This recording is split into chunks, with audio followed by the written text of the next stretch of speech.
Bom dia, pessoal. Voltamos com mais um dia de Week 365 e hoje é o último dia e a gente vai começar falando sobre carreira e as outras palestras também abordam esse tema. A primeira palestrante de hoje é a Valéria Farias e ela vai dar dicas sobre como passar para a prova MS 900. Oi, Valéria, tudo bem? Olá, Caroline. Olá, pessoal. Muito bom dia. Tudo bem com vocês? Bom dia, Hoje tudo a gente vai com bem? bastante conteúdo aí. Vamos dar um ligeirão para fazer isso em 1 hora, mas eu espero que vocês aprovem. Vamos lá. E quem tiver perguntas, pode ir mandando que a gente vai soltar aqui para a Valéria, ela vai respondendo conforme ela for falando, tá bom? E é isso, boa sorte. Qualquer coisa você pode chamar, Obrigada. eu tô por aqui, tá bom? Tá certo, então. Então tá, pessoal, vamos falar um pouco, né, sobre essa prova, o exame MS 900, né, do Microsoft 365. Primeiramente, eu gostaria de agradecer toda a equipe que abriu as portas aí para não apenas para mim, para todos os palestrantes, até compartilhando um pouco do seu conhecimento aí na comunidade. Isso é muito, muito importante. Então, até uma próxima oportunidade, né? E hoje eu vou estar trazendo para vocês dicas para você que está estudando para passar no exame MS 900. Então, bora lá que tem bastante conteúdo. Bem, então o que que a gente precisa saber para passar nessa prova? Qual que é o conteúdo abordado, dicas do exame, modelos de questões, para que a gente já venha, né, ter uma ideia sobre como isso funciona, né? Qual vai ser os medos que você vai encarar, o quanto você precisa se preparar para passar nessa prova. Eu costumo dizer que toda prova ela é difícil, independente se ela é de nível de fundamentos ou se ela é uma prova assim associate, um nível professional, porque ela está trazendo, né, todo o conceito sobre aquele assunto. Então, semelhante quando você faz uma prova a Z900, por exemplo, fazendo um comparativo, você precisa ter um conhecimento bastante avançado sobre toda a base do Microsoft Azure. Aqui a gente precisa ter uma base de conhecimento também, mas muito focada na parte do 365.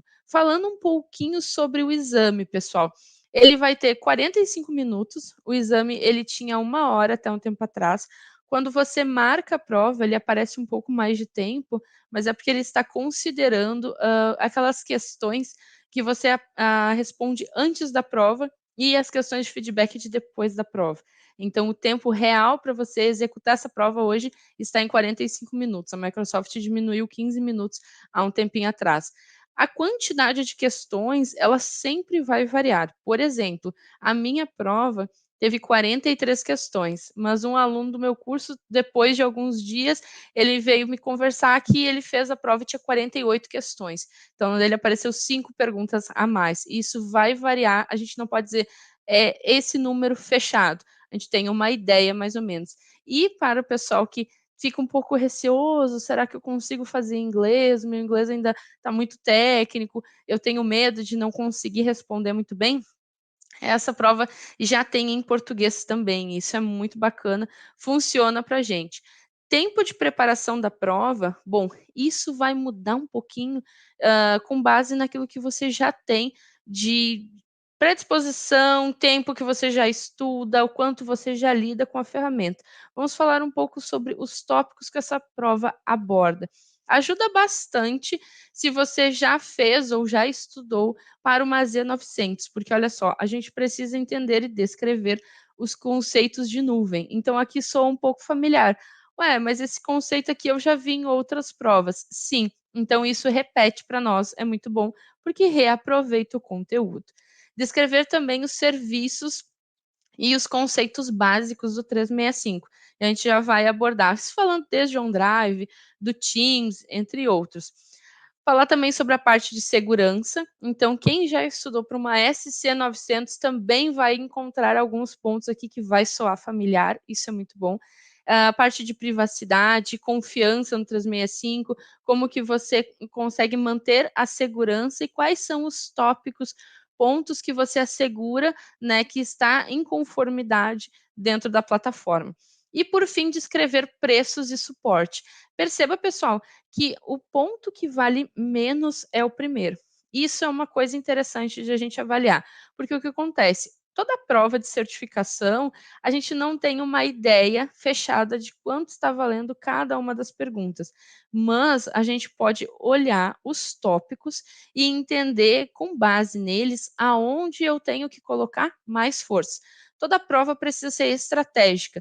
Às vezes a gente trabalha, né? Às vezes você é mãe, tem que cuidar dos seus filhos, ou você tem filho pequeno, ajuda a sua esposa em casa, e você não consegue delegar muito tempo para o estudo. Então, quando você tiver que fazer uma escolha entre um tópico e outro, estrategicamente você vai olhar quais são os tópicos que valem mais pontos. Então, ali você precisa investir mais, porque vai cair uma quantidade maior de questões. Perceba que, ainda que eu gabarite todo o primeiro tópico, ele vale de 10 a 15%. Então não vai ser muito efetivo. Eu preciso me esforçar mais por esses dois do meio aqui, que vão de 30% a 35%, porque aqui vai ter uma quantidade maior de perguntas na prova. Então, se esses tópicos estiverem muito mais fortes, né, na hora que eu estiver estudando, isso vai facilitar a minha vida. E falando sobre o que é conteúdo, falando um pouquinho sobre o que é computação em nuvem, que é um dos itens da prova. Bom, quando a gente fala de computação em nuvem, nós estamos nada mais, nada menos do que levando o nosso ambiente para o lado virtual da força. Então, desde serviços de computação, que a primeira coisa a gente vai pensar em máquinas virtuais, né? Eu acho que é o que vem na mente de todo mundo. A parte dos serviços de comunicações, que seria o Exchange Online e o Microsoft Teams, que para os mais antigos, né? Vocês são muito jovens, não se lembram disso, mas a gente tinha que ter o servidorzão lá, né? Com tudo físico, não tinha, né, muitos recursos e tudo mais. E se ele desmaiasse, literalmente, era um Deus nos acuda. Agora não, você pensa, onde é que está o meu servidor do 365? Ele não está em lugar nenhum, porque isso já está na nuvem. Então, facilita para nós. Sobre esse tipo de serviço, eu vou falar no próximo slide, porque a Microsoft gosta de perguntar aonde que cada um desses serviços se encaixa. E a parte de produtividade do 365. Perceba que antes nós tínhamos o Outlook, o pacote Office, né, com Word, Excel, PowerPoint e tudo mais, e acabou a história.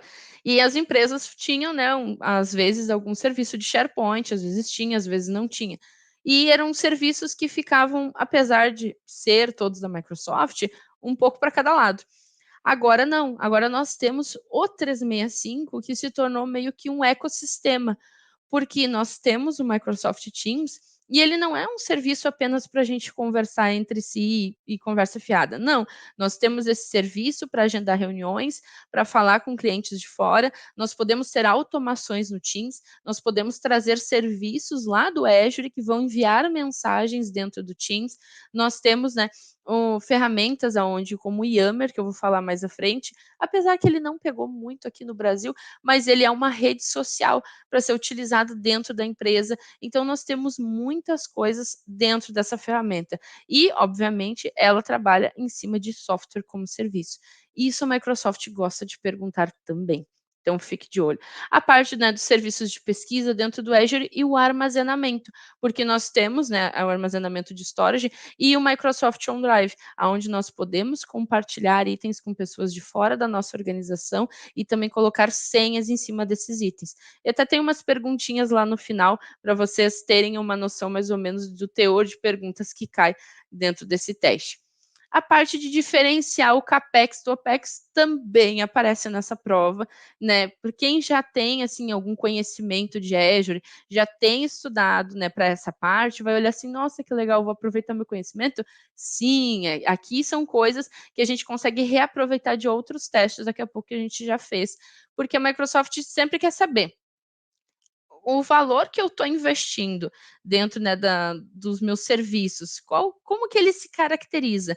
Pense só, uma empresa que ela trabalha hoje sem serviços na nuvem, ainda ela quer implementar alguma coisa, ela precisa comprar um servidor, ela vai fazer aqueles orçamentos que a gente bem conhece, né? Faz 3 orçamentos, vê qual que fica melhor, manda vir, paga na frente, vem aquele item, é configurado no data center, se passa cabo, se instala, né, sistema operacional, se coloca permissão, se configura backup e depois se disponibiliza.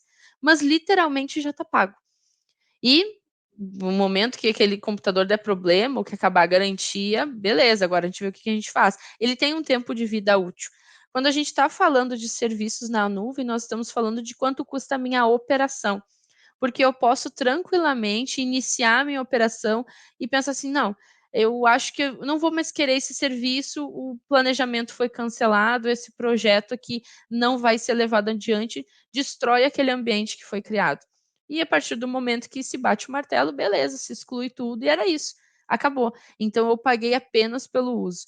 Por isso que nós temos até em outros conceitos, né, de provas, por exemplo, do Mazia 900, a questão de eu tenho 2 máquinas no meu ambiente, as 2 têm o mesmo sistema operacional, as 2 estão na mesma região, eu vou pagar o mesmo pelas 2? Talvez não. Ah, mas por quê? Porque se eu fizer uma configuração, por exemplo, em uma, que ela vai desligar num determinado horário, ligar em um determinado horário, todo aquele ciclo que ela ficou desligada eu não estarei pagando. Então, ainda que as 2 sejam idênticas, uma vai me custar mais caro que a outra. Então, isso é um custo operacional. Isso precisa estar na veia.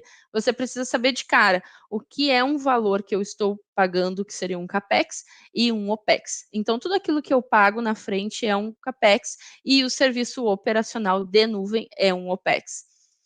E sobre os serviços, né, pessoal, de nuvem, o que, que eu tenho? Os nossos IaaS, PaaS e SaaS.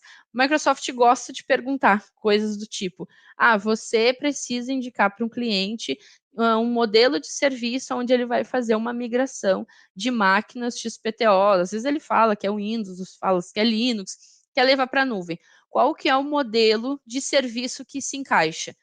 Aí você vai dizer, esse modelo, se eu estou levando um host, é infraestrutura como serviço, é um modelo de IaaS. Você precisa indicar para o seu cliente, para ele utilizar o 365. Qual que é o modelo de serviço que se encaixa? É o SaaS, que é o software como serviço. Você precisa indicar para o seu cliente um banco de dados, né, gerenciado e tudo mais. Qual o modelo que se encaixa? Plataforma como serviço. Então, isso já são algumas perguntas que eles trazem para nós na prova para entender se nesse tipo de conceito você já se sente à vontade, né, para responder onde se encaixa cada um destes serviços. Uma coisa interessante, até eu vou compartilhar com vocês aqui no chat, a prova do Microsoft 365, ela já tem aqui pela Microsoft aquele modelo onde você baixa algumas perguntas gratuitas, tá? Pela própria Microsoft, para ajudar você a se preparar para este exame. Isso foi uma coisa que a Microsoft lançou há pouco tempo atrás. Eu sempre digo que a parte do conteúdo ela sempre muda. Até tem um comentário ali sobre alguns modelos, né, de serviço que estão sendo renomeados. Então, sempre assim, eu estou estudando para um teste. Vai lá na página da Microsoft, avalia qual que é o teste que você está estudando, baixa todo o relatório, confere aquilo que mudou, porque às vezes você está estudando para um serviço que eles não vão lhe cobrar mais na prova, porque entrou uma outra coisa no lugar. Então é sempre bom você validar, porque isso muda com bastante frequência. Os serviços estão sempre, né, sendo alterados e às vezes a gente está lá com um arquivinho salvo no nosso computador há algum tempo e não percebeu que algum serviço foi renomeado, alguma coisa do tipo, e é sempre interessante ver se isso já vai ser cobrado pela data do teste, porque a Microsoft sempre aponta ali no relatório a partir de quando que eles vão estar cobrando essas novas atualizações. Então já fica a dica. Continuando aqui sobre a parte dos serviços, pessoal, os benefícios da computação em nuvem. Tem gente que vai me dizer, Val, mas não tem nenhum malefício. Exatamente, não tem nenhum malefício, mas nós precisamos ter atenção em todos esses itens. Primeira coisa, eu gosto de encarar um pouco esse lado do econômica com depende. Como assim depende? Bom, a computação em nuvem ela vai ser econômica desde que eu entenda como criar os meus recursos. Se eu sair criando um monte de máquina virtual, deixando ligado esse negócio o dia todo, não fizer, né, uma configuração conforme, né, a necessidade, eu não comprar daqui a pouco uma licença na frente, um uso de 1 a 3 anos, se eu vou estar utilizando esses hosts. Daqui a pouco tudo precisa ser máquina virtual. Gente, máquina virtual na nuvem é caro, precisa de administração, precisa de alguém olhando aquele recurso, então nem sempre é a melhor solução. Mas, via de regra, a nuvem tende a ser mais econômica. Por quê? pense que os servidores utilizados por quaisquer provedor de nuvem são servidores que a maioria das empresas não teria condições de adquirir. Então, você está utilizando serviços em um hardware muito avançado. Isso sim vai ser, né, vai se encaixar, na minha opinião, no lado do econômico. Mas o interessante são os benefícios que isso nos traz. Imagine que se eu chegar hoje, né, numa reunião e alguém me disser, olha, a gente está aqui com todo o código pronto, nós precisamos subir um ambiente assim, assim, assim, já está tudo desenhado e essa aplicação vai rodar amanhã. Eu vou me descabelar, mas dá para fazer. Por quê? Eu não preciso esperar chegar a máquina, eu não preciso formatar computador, eu não preciso nada. Eu simplesmente preciso subir aquele serviço. Sobe um código em Terraform, configura tudo e tchau e benção.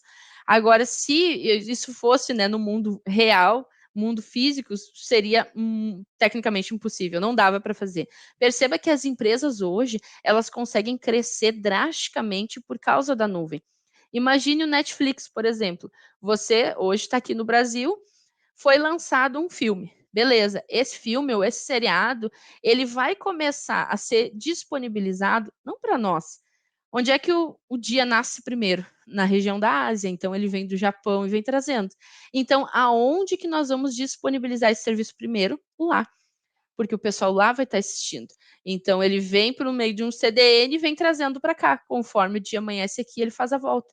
Depois está disponibilizado para todo mundo. Sempre o primeiro a assistir é o que tem um pequeno delay, mas hoje a gente nem percebe, porque a gente tem CDNs distribuindo conteúdo a nível global. Ah, mas e se caiu Netflix na Ásia? Não tem nenhum problema, porque a gente tem um modelo de redundância. Isso para tudo que é tipo de serviço.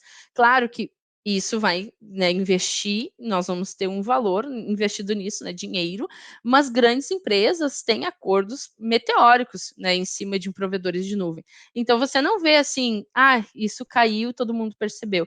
Até, inclusive, fazendo um adendo, nós temos a teoria do caos em cima de tudo isso, né, que é o Chaos Monkey, que é quando nós, por conta própria, destruímos todo um ambiente de propósito para ver se ele consegue se reconstruir. Isso é uma teoria fantástica, né? É aplicado, a Netflix é pioneiro nisso, já tem bastante tempo que eles divulgaram como que eles faziam. E há um tempo atrás o Spotify ficou com uma boa parte do seu ambiente fora e ninguém percebeu. Né? Reza a lenda que foi uma pessoa que fez uma atualização lá no Kubernetes, se eu não me engano, e deu um tilt lá, mas ninguém notou, porque o serviço conseguiu se reconstruir. Então perceba que isso a nuvem nos oferece. Né? Se torna um sistema confiável, está sempre atualizado, obviamente é elástico, mas tudo eu tenho que configurar. E em cima disso eu vou pagar a conta. Então, nós precisamos sempre analisar qual a necessidade da empresa, né? O que eu preciso de fato oferecer, o que esse cliente quer, o que a minha empresa precisa, e assim ir construindo o meu ambiente. E sobre as assinaturas, pessoal, eu sugiro e peço que vocês olhem com atenção a parte de assinaturas. Por quê? Cai bastante na prova. Nós temos aqui 3 modelos principais, tá? Que é o Enterprise, o Business e o Home.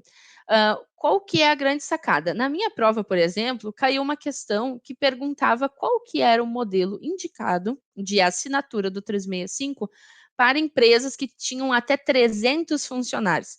Então, perceba assim, nós temos licença para todo mundo.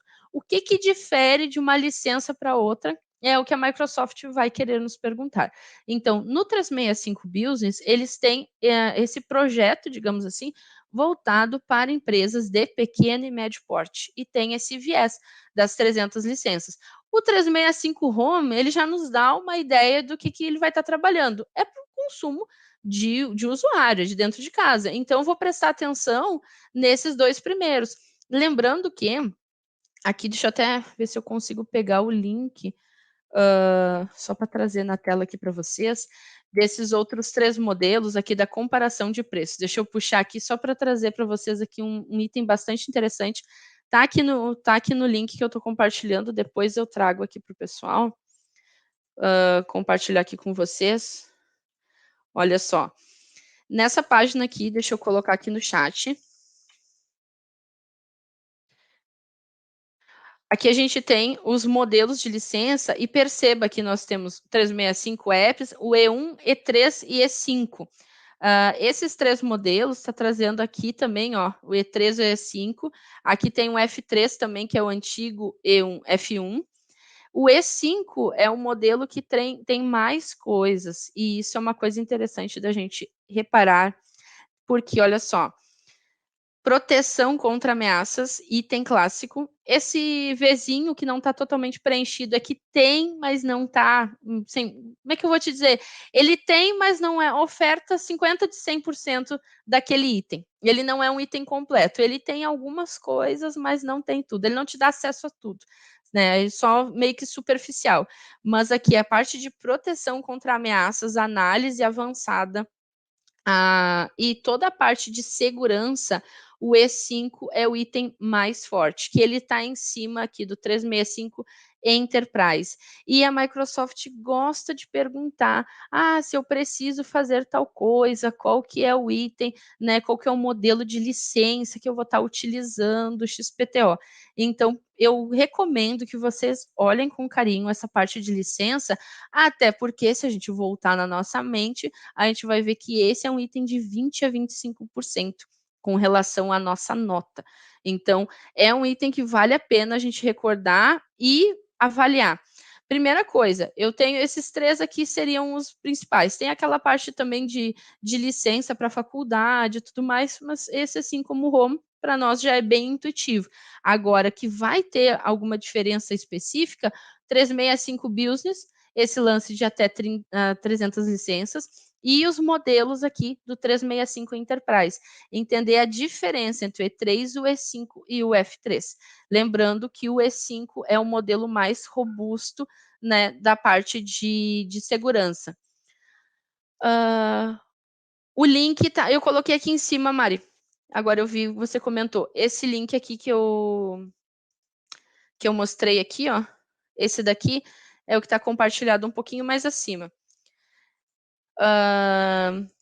Essa parte de assinaturas, ela cai bastante, e a parte de funcionalidades. Tem algumas perguntas aqui que, quando você estiver fazendo a prova, vai achar assim, mas essa pergunta aqui me parece bastante fácil. Aproveite. Tem algumas questões que são bastante intuitivas. Agora já tem outras que elas pegam, como eu costumo dizer, um pouquinho mais no beat, e a gente tem que ter um pouco mais de conhecimento do conceito. Val, oi? Desculpa te interromper. O seu link ele não entrou. Você quer compartilhar comigo aqui no chat privado e eu mando? Porque eu acho Claro. que o stream não permite compartilhar link, mas eu posso. Beleza. Peraí. Aí eu solto aqui. Uhum. Deixa eu colocar aqui. Legal. Vê se vai abrir aí para você. Abriu sim. Beleza. Vou mandar aqui para o pessoal. Valeu. Obrigado. Então, o que acontece? A parte de funcionalidades aqui do 365. O que a gente tem de produtividade em equipe? Primeiro, Microsoft Teams. Eu uso esse negócio todo dia. Beleza, para que ele serve? Para você fazer reunião. Você faz reunião, chamada de vídeo, chamada de áudio. Você fala só com pessoas da sua organização? Não, eu posso falar com pessoas de fora da minha organização.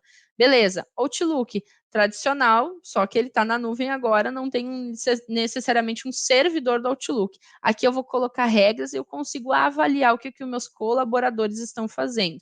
O OneDrive, vou salvar os meus itens todos na nuvem, só que é a nuvem da minha empresa. Então, se o meu computador der problema, tudo aquilo que está no OneDrive eu não vou perder. A parte do SharePoint se mantém, só que agora eu não preciso mais de um servidor dentro da minha empresa para usar o SharePoint. Eu vou utilizar o SharePoint da nuvem. E o Yammer, quem é esse cara? É aquele que eu comentei que não fez muito sucesso aqui no Brasil, mas o pessoal de fora gosta de usar. Seria o nosso Facebook da firma, porque ele é uma rede social para ser utilizada apenas dentro da empresa. Então, em questão de funcionalidade, aqui vem o grande furo da bala. Nós temos Endpoint Manager. Quem é esse cara? É um gerenciamento que eu vou ter do meu ponto final. Quem é o ponto final? O computador do meu colaborador. Gente, talvez você não saiba, mas assim, se a nossa empresa tem todas as ferramentas do 365, tudo aquilo que você faz no Outlook, todos os arquivos de Office, de PowerPoint, de Excel e por aí vai, que você utiliza, tudo aquilo que você baixa ou sobe no SharePoint, toda a sua movimentação no OneDrive está sendo, digamos, rastreada. Então, tudo aquilo que nós fazemos está sendo monitorado.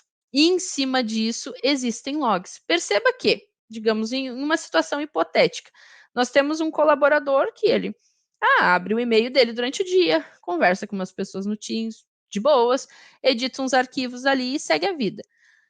Um belo dia, essa pessoa começa a baixar coisa do SharePoint, recortar coisa dela lá no OneDrive, mandar coisas do seu e-mail para fora, ou até mesmo salva essas coisas e fica considerado que ela está mandando isso de um e-mail particular que ela está abrindo dentro da empresa.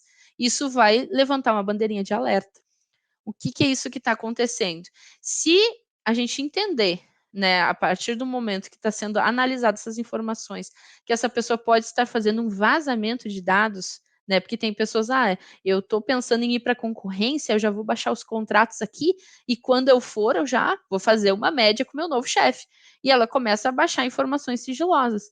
A gente pode rastrear diretamente essa pessoa e, comprovando-se que ela está fazendo alguma coisa errada, acionar o jurídico. Isso tudo através das ferramentas de monitoramento. Outra coisa que eu posso fazer, eu tenho um centro de administração onde eu consigo avaliar todos os computadores dos meus colaboradores. Perceba, digamos que você trabalha numa empresa que tem 10 pessoas, fica todo mundo dentro da mesma sala, tá tudo certo.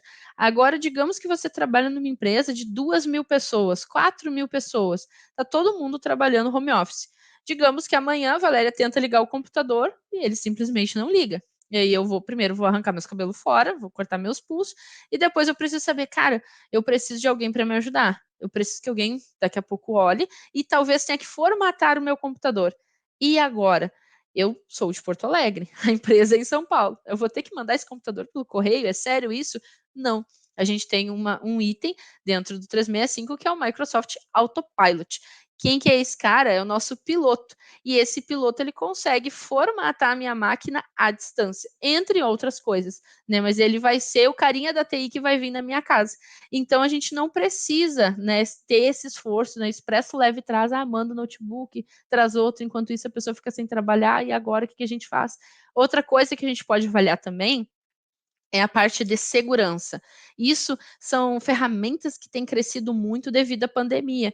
Porque o que acontece? Digamos que eu tenho os meus colaboradores ali, está todo mundo trabalhando de casa.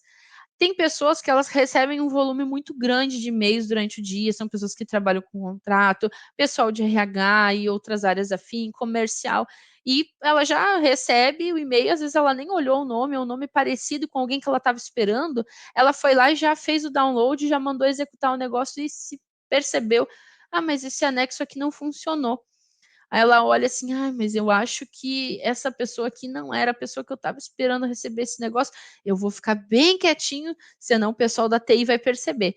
Talvez o pessoal da TI não perceba, mas através da minha gerência à distância, eu consigo validar também, né, se na máquina do meu colaborador tem algum item, né, alguma aplicação tentando executar um arquivo, seja ele um shell, seja ele um bash, tentando subir o nível para administrador, tentando avaliar se aquilo ali ele consegue excluir arquivos, copiar arquivos, atividades maliciosas. E a partir daí eu consigo ver se é só naquela máquina, se isso já foi para outros computadores também e consigo fazer esse acompanhamento. Então perceba que nós temos um centro de gerenciamento de ameaças, de distribuição de aplicações, eu consigo gerenciar o que o meu usuário consegue fazer, o que ele não consegue, se ele consegue instalar coisas, se ele não consegue, eu consigo bloquear. Por exemplo, eu não vou deixar os meus colaboradores instalarem o WinRAR. Cara, todo mundo instala o WinRAR. Mas se você não lembra, o WinRAR ele é pago, né? Então a gente instala mais de novo. E cada vez que aparece a mensagenzinha, a gente vai lá, diz que não quer pagar e segue a vida. Mas isso dentro de uma organização não entra no compliance. Então eu vou lá e bloqueio. Olha, isso não pode ser instalado, não está dentro do compliance. Então, Perceba que eu consigo fazer a gerência à distância, eu consigo analisar a saúde da máquina do meu colaborador à distância, consigo reinstalar essa máquina à distância. Outro item também muito interessante, né, que é o Microsoft Intune, que a gente consegue fazer a gerência tanto de computadores quanto de aparelhos celulares. Isso é muito legal. Independente se o celular é ofertado pela empresa ou se ele é o celular do colaborador. Como que eu vou conseguir fazer isso? Digamos que você trabalha numa empresa que faz entregas, estilo um Mercado Livre da vida. O correio não, porque o correio, nada contra, né, deixar alguém do correio aí, mas às vezes chega as coisas um pouco atrasadas, né? Não é por nada. Mas, digamos, a gente faz entregas, beleza. Aí a gente comprou um lote de celular top, né? Já para não se incomodar, celular bom e tudo mais. E saímos distribuindo lá para o pessoal que foi fazer a entrega. Aí a pessoa pegou aquele telefone assim, caramba, esse telefone aqui é melhor que o meu, eu vou tirar uma selfie, eu vou instalar o WhatsApp, vou botar o meu Facebook, o celular tá comigo mesmo, e de vez em quando eu olho ali o aplicativo para ver as entregas que eu tenho que fazer. Aí você pensa assim, cara, o que que eu vou fazer com isso? E outra, né, se esse celular for roubado, tem a aplicação ali da minha loja, tem os endereços dos meus clientes, tem o que, que vai ser entregue na casa desse cliente. Perceba que isso é uma medida de segurança bastante drástica. O que eu faço para me proteger? Então, quando a gente trabalha com Intune, nós podemos, primeiro, cortar a alegria do povo. A câmera não vai funcionar, você não vai ter autorização para instalar nada, eu não vou deixar você instalar nada. Quando você for na loja, né, tipo um Play Store, a única coisa que vai aparecer vai ser os itens da nossa empresa. Outras coisas você não consegue fazer. Então, esse celularzinho, meu amigo, vai ser para você trabalhar e para fazer mais nada. Outras coisas que a gente consegue fazer também em questão de segurança, por exemplo, eu não vou te dar um telefone, mas você pode e deve instalar o Teams no seu celular, né? Daqui a pouco você faz um horário de plantão, alguma coisa assim, precisa, né, alguém entrar em contato com você. Mas eu não vou deixar que com o Teams aberto você tire um print da sua tela. Perceba que a questão de segurança, ela é efetiva, mas se a pessoa tiver na maldade, ela consegue, né? Porque assim, tudo bem, eu não tiro o print, eu venho com outro telefone e tiro uma foto. Obviamente que isso não, a gente não consegue bloquear, mas a gente consegue dificultar determinadas atividades. Então, você tem acesso e eu vou ter um acesso limitado. Né? Por exemplo, se o celular não é da empresa, eu vou limitar algumas funções quando a minha aplicação estiver aberta. Quando ela não estiver, o celular é seu. Agora, se o aparelho é meu, você vai fazer apenas o que eu deixar. Então, essas coisas, pessoal, você precisa estudar, você precisa entender como que funciona, porque isso cai bastante na prova. Perceba que nós estamos falando aqui tudo de uma coisa teórica. Então, você não precisa dizer aonde que você clica, qual que é a regra que você coloca e tudo mais. Mas você precisa saber que existe, para que funciona e quando que você usa. No caso do Teams, meio que dispensa apresentações, porque nós temos, né, essa questão dos canais do Teams, nós conseguimos falar com pessoas de fora da nossa organização, nós temos a questão de segurança e conformidade, porque assim, ó, caso você não saiba, a gente consegue sim ressuscitar as conversas do Teams, tá? Não adianta ir lá excluir, porque se for uma questão de pesquisa aí, avaliar se o colaborador não está num dia muito bom, a gente consegue ressuscitar essas conversas. Então, eu não diria assim, excluir, foi tudo para o espaço. Negativo. A gente consegue fazer chats individuais, em grupos, conseguimos fazer reuniões online, né? Conseguimos compartilhar arquivos, tem segurança em cima disso. Não é indicado que a gente mande arquivos diretamente pelo Teams para pessoas de fora da nossa organização. Aí nós vamos utilizar outra ferramenta que eu já vou falar sobre ela. O Yammer, que nem eu comentei, é o nosso Facebook da firma, mas eu vejo que na maioria das organizações ele não emplacou, mas por ser uma prova a nível States, a Microsoft vai lhe perguntar sim, você tem, né, que compartilhar itens dentro da sua empresa, você quer criar uma rede colaborativa dentro da sua empresa para conversar com seus colegas, etc e tal. Qual que é a ferramenta que você utiliza para o tal? Aí ele está perguntando sim do Yammer. Então, não necessariamente a gente utiliza esse cara, né? Em algumas empresas ele não vingou, mas a gente precisa saber para que ele serve. Então vamos lá, falando um pouquinho mais de detalhes sobre o nosso amigão Intune, ele vai ser esse cara que vai nos ajudar, né, a instalar aplicativos garantir a conformidade. Ele tanto vai ser o nosso amigão ali que vai ajudar com essa questão que eu comentei do telefone, né? Ó, o telefone é da empresa, então você não vai conseguir fazer a gerência dele. Eu preciso mandar uma atualização. Alterou a aplicação que é utilizado, eu mesmo mando. Então, a pessoa que está lá do outro lado, ela só vai aceitar e fim de história. Eu não preciso, eu faço toda essa gerência à distância. Isso facilita muito a nossa vida. Ele é considerado um dispositivo de gerenciamento MDM e MAN. Fixe essas duas siglas. Por quê? Ele é baseado na nuvem, né? Essa gerência é toda na nuvem. Então, a gente consegue fazer o gerenciamento de dispositivos móveis e aplicativos móveis. Então, eu estou gerenciando o que vai estar dentro daquele dispositivo.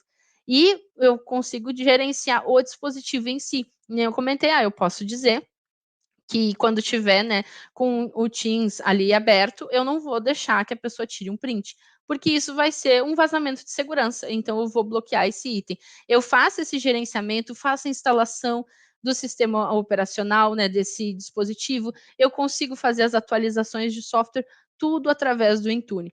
Então ele vai aplicar também GPOs em cima dos meus dispositivos. O Intune hoje, ele literalmente abraça quase que todas as atualizações no que a gente fala de policy. Então, Valéria, policy, o que é esse negócio? Perceba que quando a gente vem de um ambiente on-premise, digamos assim, eu tenho que estipular todas as regras em cima dos meus computadores, em cima, seja de setor, seja da própria pessoa, a área que ela trabalha, o que ela tem acesso, o que vai ser compartilhado com essa pessoa, quais que são as permissões e as negativas. Desde a gente colocar um papel de parede até estipular o horário de trabalho, várias coisas a gente consegue fazer. Quando a gente está falando do ambiente de nuvem, nós temos aqui algumas questões de debate. Por quê? O modelo de protocolo, quando a gente fala do ambiente on-premise, é um, quando a gente fala do ambiente de nuvem, é outro. Então, através do Intune, a gente consegue fazer o gerenciamento das últimas versões do sistema operacional e também de aplicativos, quando a gente fala de celular. E depois desse cara, a gente tem um outro modelo de gerenciamento, que eu já estou passando para frente aqui para trazer ele, que é o nosso co-gerenciamento. Então, através dele, a gente vai ter o Configuration Manager. A gente consegue levar esses itens nossos para a nuvem, a gente consegue manter essas pólices dos modelos mais antigos, e assim a gente consegue fazer o gerenciamento de todo um ecossistema. Deixa eu trazer a imagem aqui para mostrar para vocês, que fica um pouquinho mais fácil de entender. Perceba que aqui nós temos, né, todos os itens que são inscritos pelo Intune, nós temos o nosso Azure AD, os nossos clientes legados estão associados ao Configuration Manager. Então, o que acontece? Eu consigo manter o melhor dos dois mundos. Consigo levar quase que todas as policies, né, mais antigas em cima de Intune, aquilo que eu não consigo, eu tenho o meu Configuration Manager. Se eu tiver itens que não sejam assim tão cabulosos, digamos assim, eu já consigo administrar tudo em cima do Intune. Então, você precisa saber na prova quem é o Intune, quem é o Configuration Manager, como que você vai trabalhar com eles, quais que são as features, quem é esse MDM-MAN, é o nosso Intune. Ele vai fazer esse gerenciamento e o que ele traz para mim de vantagens. E isso a Microsoft vai querer lhe questionar na prova e você precisa saber. Olha aí o nosso autopilot dando ar de sua graça, né? Esse aqui é a galinha dos ovos de ouro de todo mundo que já trabalhou com microinformática, que já ficou recebendo um monte de computador para formatar e apavorado, que já não aguentava mais, né? O que eu faço com esse negócio? É bem como eu comentei, pessoal. Imagine que você trabalha numa empresa, né, que tem, sei lá, quantos funcionários, mas tem uma pessoa em São Paulo, tem uma aqui no Sul, tem uma no Nordeste, tem uma no Norte. Aí do nada a pessoa liga: ai, meu micro não está querendo funcionar. Ai, aqui subiu uma tela tal cor. É azul, é amarelo, é preto, não sobe, não acontece nada. Claro que se tiver um problema de hardware, que a máquina não liga por um problema de hardware, aí nenhum Intune vai salvar a sua autopilot, melhor dizendo.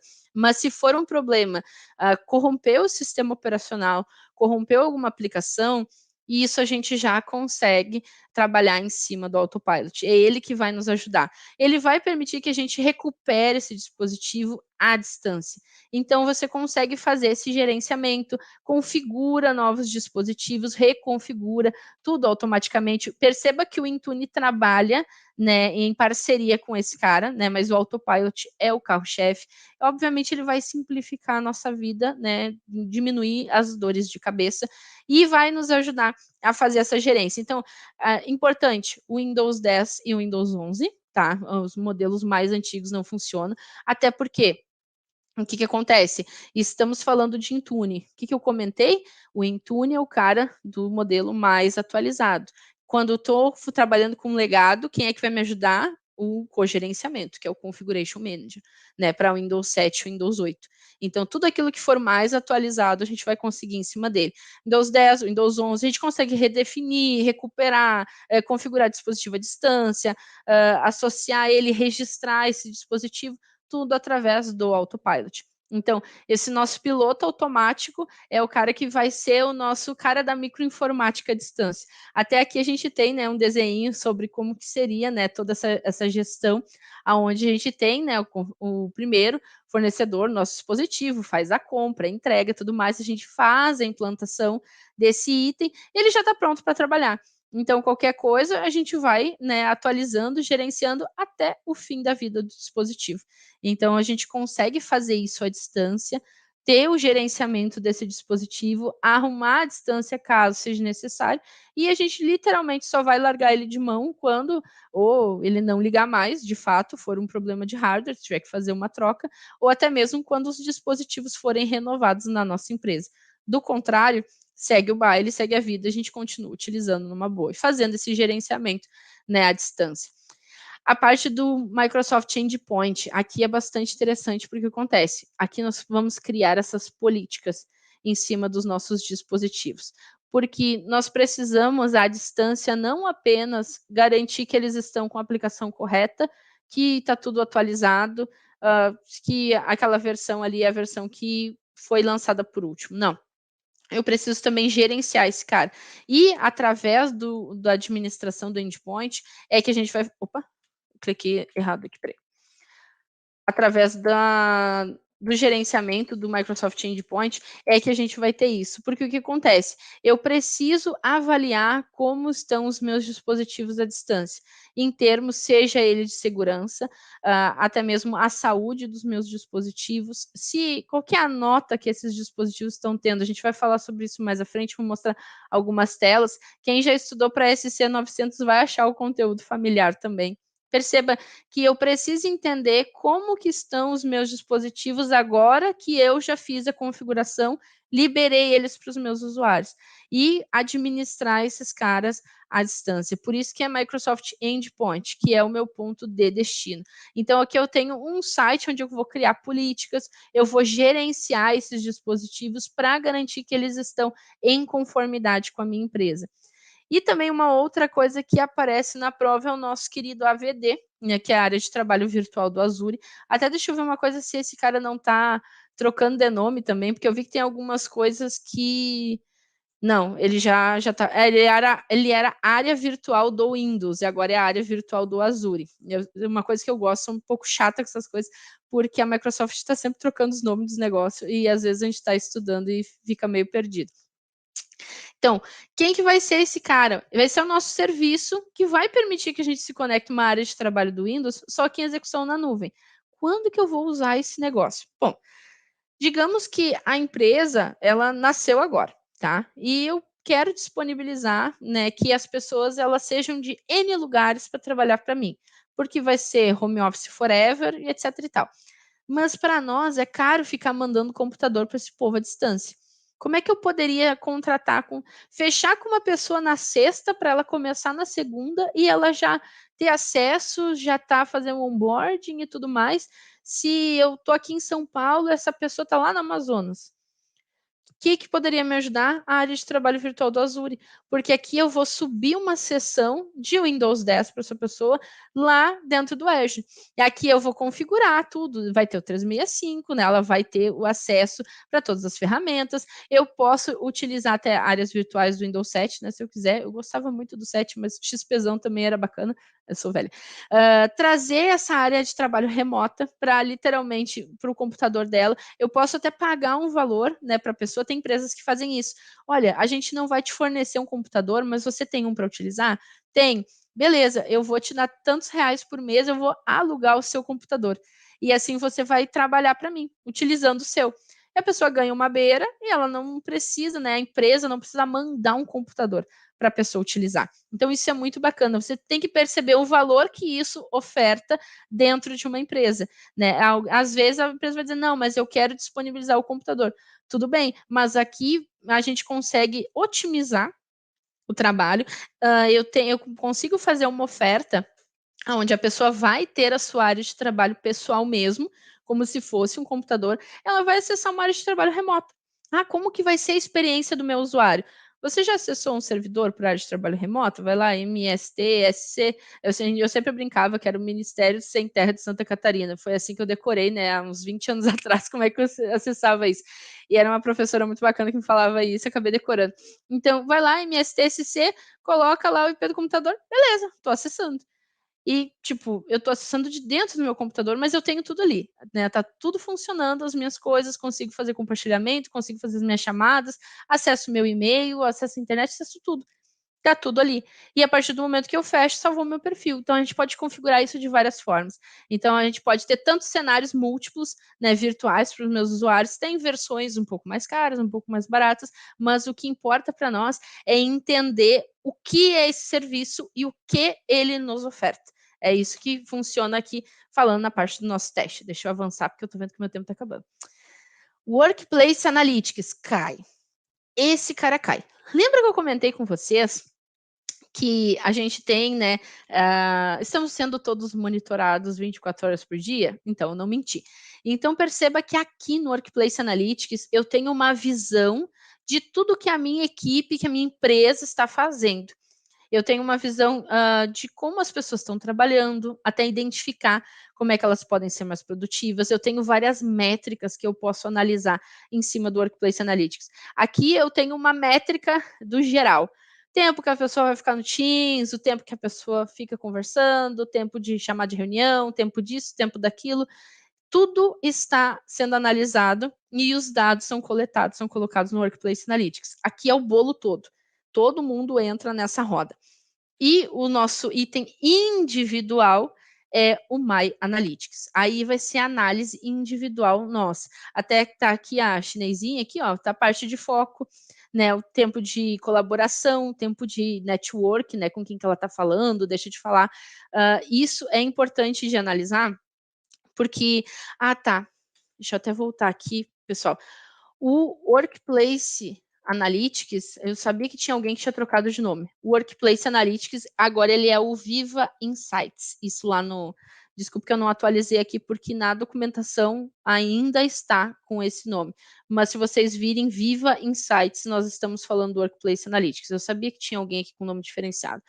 Mas a função dele é a mesma, só está com o nome atualizado.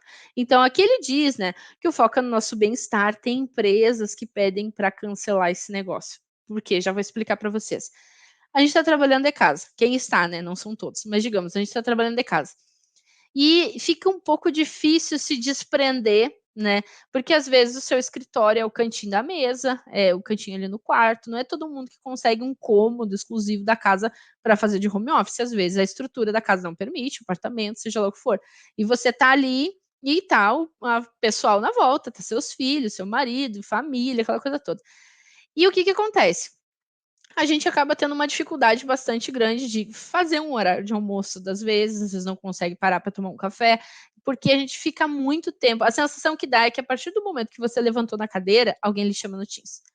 Aí você pensa, se eu não atender, vão achar que eu estou o dia todo sem fazer nada. Aí você volta lá e atende. Então, tem alguns relatórios que vêm para nós diariamente, dizendo assim, você trabalhou X tempo, você precisa, né, descansar mais, você está ocupando seu tempo conversando disso, reunião daquilo, não sei o quê. E o próprio e-mail vem dizendo, né, quando a gente está com uma sobrecarga muito grande, você só conseguiu descansar de tal a tal tempo. E tem empresas que acham que isso pega mal, porque o funcionário vai olhar assim e vai, caramba, até esse negócio aqui sabe que eu trabalho e meu chefe não. Não, pelo amor de Deus. E as pessoas às vezes ficam um pouco revoltadas, então tem empresas que pedem para cancelar esse negócio. Mas eu acho super importante, porque ele está trazendo uma visão até mesmo da nossa colaboração, tempo que a gente está utilizando para reunião, tempo que a gente tem de fora de foco quando ele existe dentro de um dia a dia de trabalho. Então, quando eu estou falando da análise da pessoa, eu estou falando do My Analytics, a minha análise. Se eu estou falando de um grupo, aí eu estou falando do Workplace Analytics, que agora pode ser que quando você fizer a prova, ele já vai estar aparecendo como Viva Insights. Então, por isso que eu digo, volta lá no site da Microsoft e sempre olha, né, dependendo de quanto tempo a partir de hoje você tem a intenção de fazer a prova, se a nomenclatura vai ter mudado ou não. Hoje, ele ainda está assim. Então, deixa eu ver aqui, ainda tem 10 minutos. A parte de administração do 365 que eu tinha comentado com vocês, aqui é a gestão de tudo isso, de como essas coisas vão funcionar.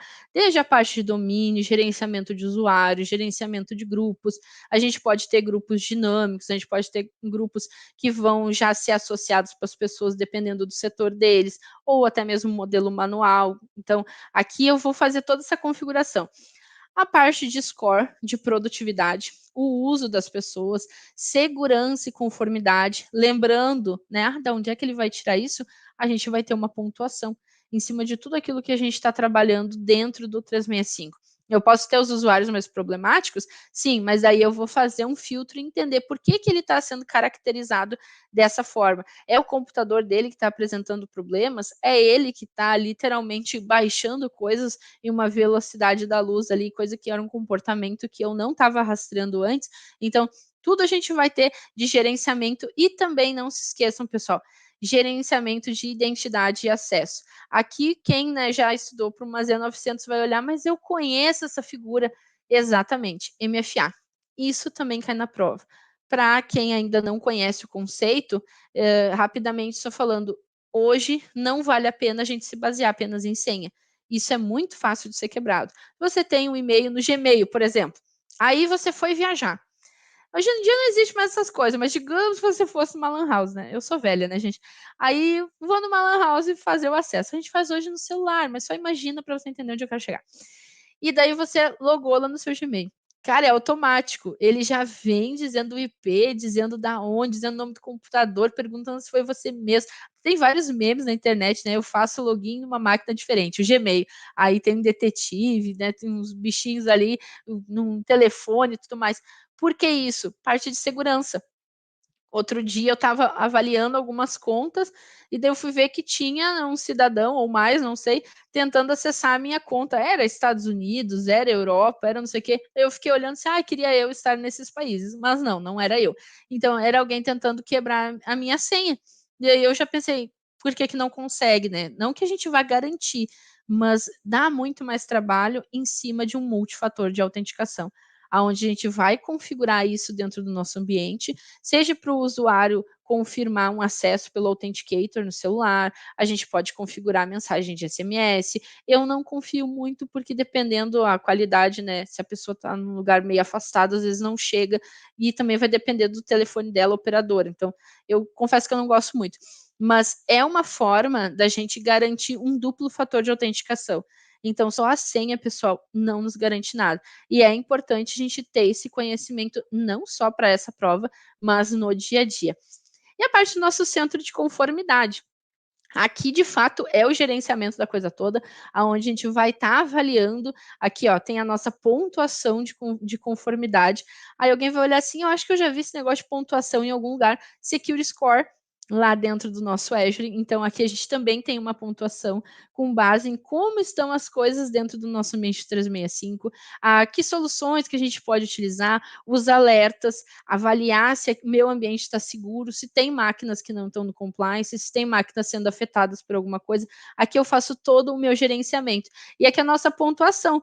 Perceba que aqui a gente tem as ações, se elas foram concluídas, se elas não foram. Isso aqui lembra muito a parte de segurança. Quem já estudou para SC 900 também vai olhar assim, vai dizer, eu conheço esse negócio. Sim, só que esse aqui está dentro do 365. Então, aqui nós temos avaliações já criadas por padrão. Está um pouquinho pequeno, mas a primeira coisa que ele pergunta aqui é habilitar a redefinição de senhas, autoatendimento e garantir um MFA, porque isso é um item já de praxe. Aqui eu vou ter recomendações da Microsoft dentro do meu ambiente.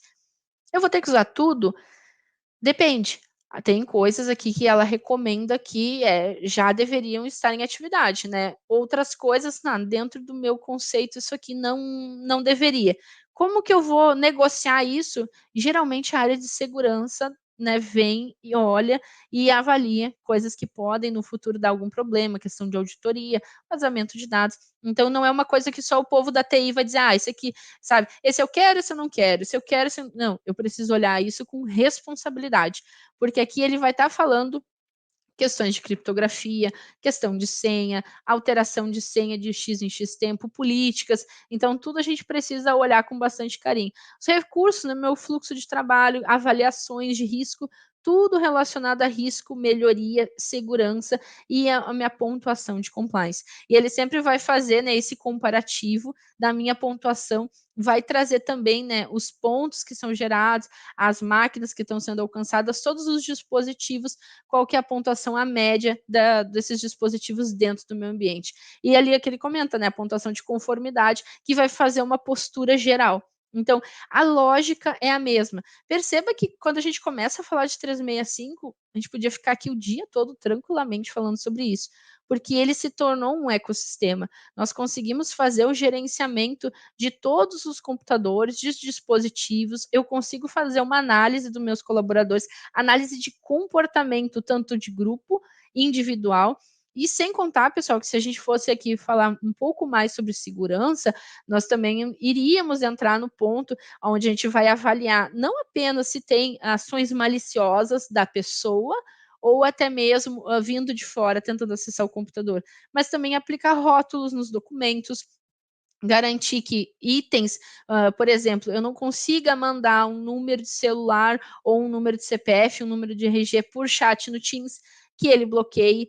Quando eu coloco isso num documento, que ele vai ter que ser aplicado um rótulo de confidencialidade automaticamente, quer eu goste, quer eu não goste. Informações que são sigilosas, colocar aquele estilo top secret no documento. Então, tem muitas coisas que a gente consegue fazer e delegar. Então, o 365 é um lado muito bacana da força. Então, você que tem interesse em se especializar, tem muito mercado. Na empresa que eu trabalho, tem uma torre que a gente chama, né? Um setor que trabalha só com isso. Então, vale a pena investir. E para finalizar, que eu tenho 3 minutos da tempo. Vamos fazer umas perguntinhas aqui só para a gente aquecer o coração? Então, olha só, recentemente você foi solicitado a gerenciar um projeto que inclui pessoas de dentro e fora da sua organização. E você precisa compartilhar arquivos com todos do projeto. Qual que é o produto da Microsoft mais adequado? Eu mando por e-mail, eu mando no Yammer ou eu mando no OneDrive? Eu tenho que compartilhar com pessoas de fora da minha organização. Quem que eu vou utilizar? Eu poderia mandar por e-mail, mas será que é a forma mais segura? O Yammer é aquela nossa rede social, Facebook da firma, então não vai se encaixar aqui. Quem que é o nosso amigão aqui? É o OneDrive. Por quê? Porque eu posso compartilhar os meus dados com senha, então eu garanto uma segunda proteção em cima dessas informações. Você está gerenciando um projeto com pessoas que trabalham em locais diferentes. Para melhorar a colaboração e o trabalho em equipe, você está incentivando uma comunicação mais frequente e informal. Qual produto da Microsoft é o mais adequado? Eu tenho o Word, eu tenho o Teams e eu tenho o OneDrive. Uma comunicação mais frequente e informal. Quem que vai ser aqui? Vai ser o Teams, né, pessoal? Porque eu consigo compartilhar coisas, fazer um bate-papo, vídeo, áudio, com pessoas também de fora da minha organização. Vamos para a última. Qual das seguintes opções de assinatura do 365, alerta, essa caiu na minha prova, é apropriada para empresas com menos de 300 funcionários? 365 Enterprise, o Business ou o Education?